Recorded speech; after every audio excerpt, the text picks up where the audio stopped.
Welcome to another Weather Unlocked video. My name is Gene Hatch, and today's topic is hail. Hail is one of several forms of frozen precipitation.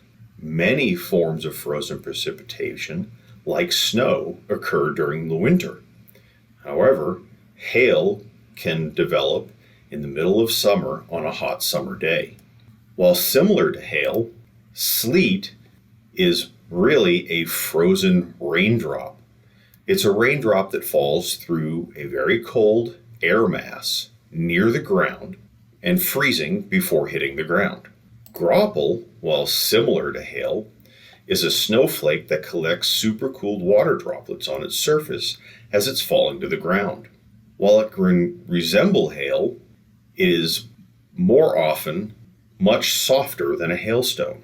Hail is a frozen raindrop that develops in a thunderstorm. Depending on how large it gets, it can cause significant damage to homes and cars and also injure livestock and people. So how does a hailstone form? Well, first you need a thunderstorm. And as that thunderstorm begins to rain, the raindrops will start to be held aloft by strong updraft winds. Depending on the strength of those updraft winds, it can continue to carry the raindrops back up into the storm. As those raindrops continue to be lifted into the storm, they encounter what's called the freezing level. At this point or above, the temperature is below freezing. As a result, the raindrops begin to freeze and become the beginnings of the hailstone.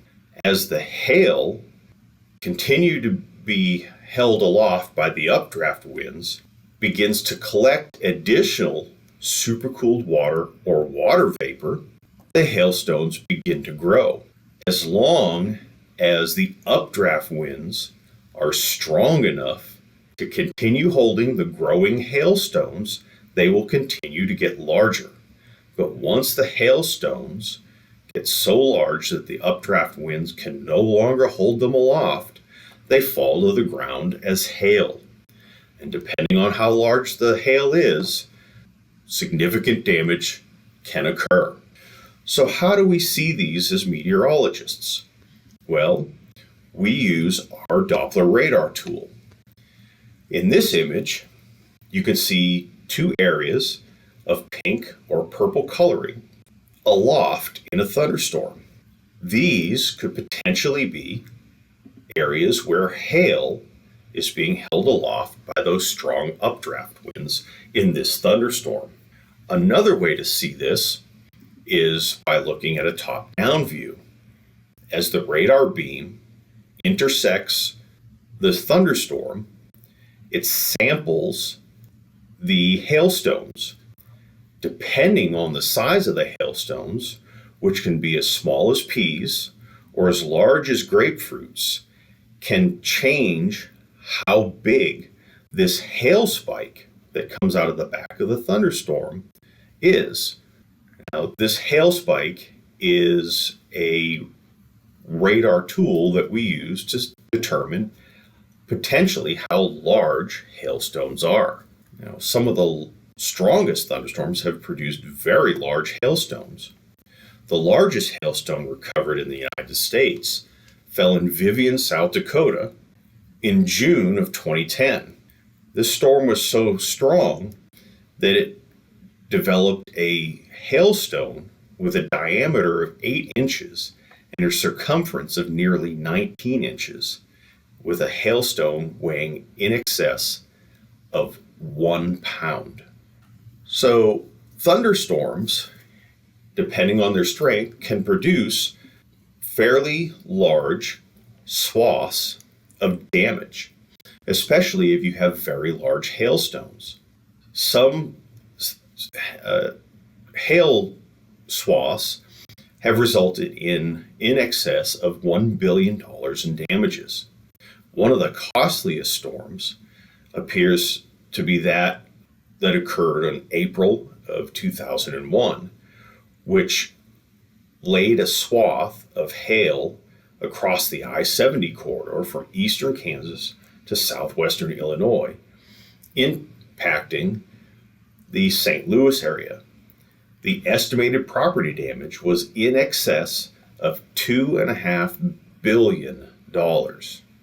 When thunderstorms begin to be strong enough to have large hail, the National Weather Service will issue a severe thunderstorm warning for these storms. The National Weather Service will issue those severe thunderstorm warnings for any storm that they think will have hail the size of 1 inch or quarters in size or larger. Remember that hail can get very large in very strong thunderstorms.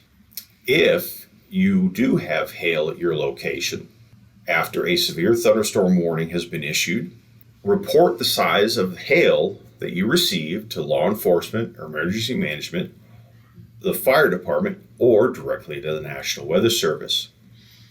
Always think safety first, however. Don't go out in the middle of the hailstorm just to pick up the hailstones to see what size they are. Be safe at all times. One thing to keep in mind if you are going to make those reports is to try to avoid the use of marble size hail. Why is that? Well, it's because marbles come in a variety of sizes. Depending on the size of the marble that you're reporting, that hail may or may not be of severe limits.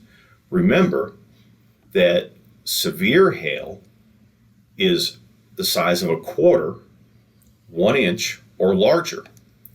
Marbles can be as small as half an inch to as large as 2 inches. Thank you for listening to this Weather Unlocked video. Remember to look for newer videos to come in this video series.